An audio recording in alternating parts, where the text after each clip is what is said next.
Hello, and welcome to the week 4 wrap up. Um, I have much less to talk about this week, as is to be expected. So let's jump right in.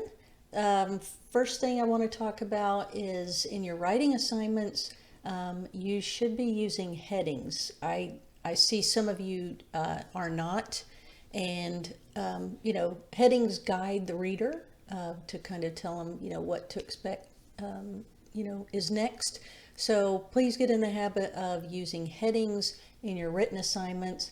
They also help in your discussion posts, and I see some of you doing that, so that's great. But headings are something that academic papers need, like I said, to let the reader know what topics are or what topic is coming up. So please try to incorporate headings in your written assignments.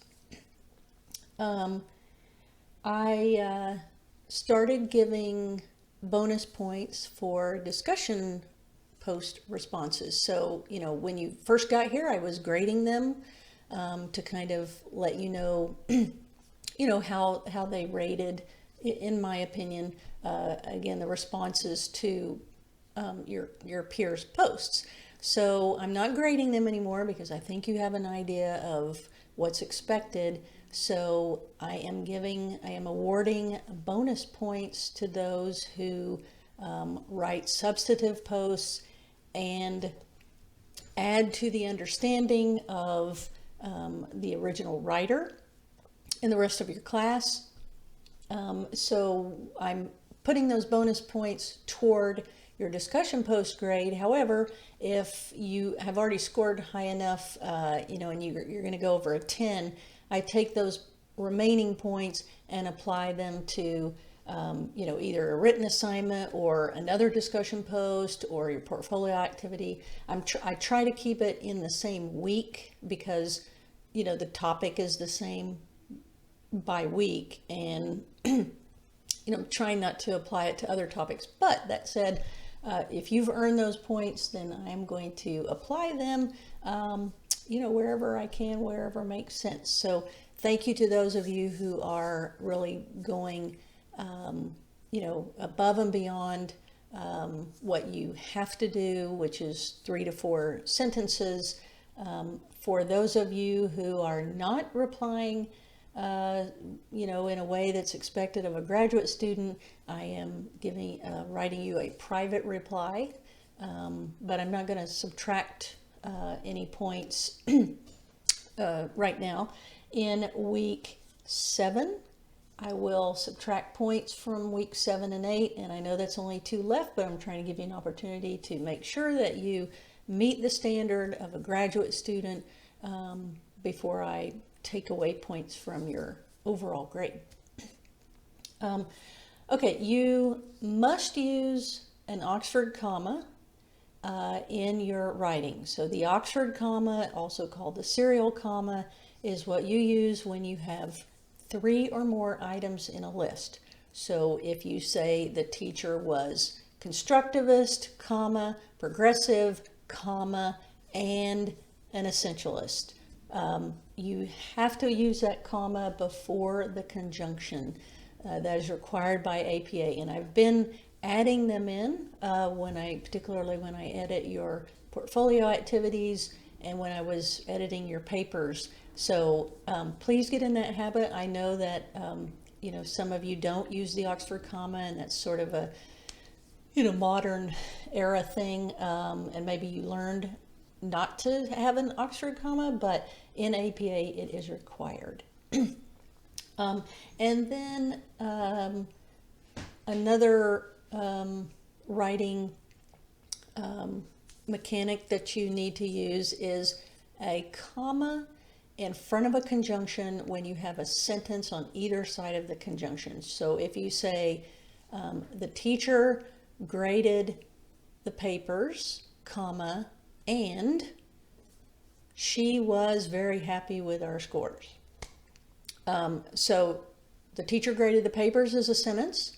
She was very happy with our scores as a sentence. So you need a comma before the conjunction. Now, if you have two sentences, or I'm sorry, two phrases that are not sentences, for example, if you said the teacher graded the papers and put them in her basket.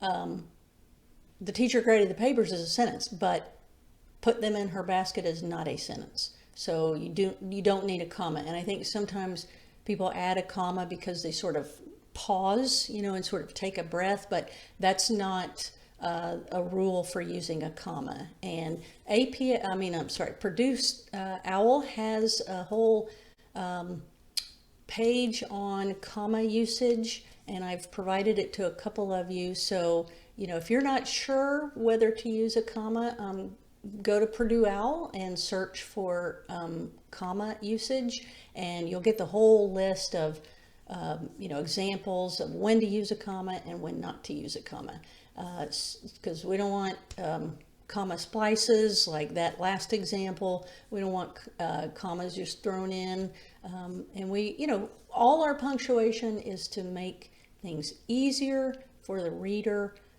So having a comma in the right position helps the reader understand what you're trying to say. So I would encourage you to look at APA style, as they have several examples of different punctuation that you should use, whether semicolon or like I said, a comma, where to put quotation marks.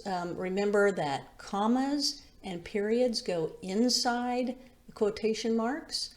So if you're ending a sentence with a quotation marks, the period goes inside the quotation marks. Now, if you have a citation following the quote, you don't use ending punctuation. All right.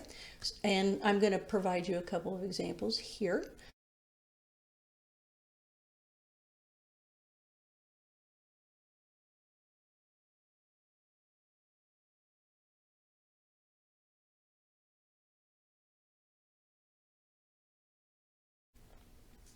So with that, that's all that I can think of I want to talk about.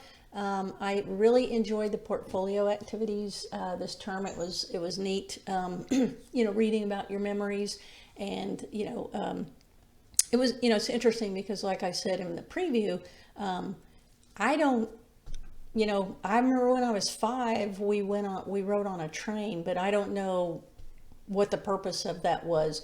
And I thought it was interesting that a few of you talked about, you can remember your teacher using a primary source, but not really talking to you about it. So you weren't quite sure what you were supposed to take away from it. So very interesting. And I think that everybody kind of got, a good perspective on why we use primary sources, and, what the value is, and then really how to incorporate those effectively. So I did enjoy reading those, and so thank you to those of you who did a really good job, and you are getting better at your reflection. Again, something to be expected. You're really thinking about things, and thinking about what you're writing. So I love it. All right, so with that, I'm going to say goodbye, and hopefully I'll see you Saturday morning for me, 10 o'clock Eastern time, at our Teams meeting.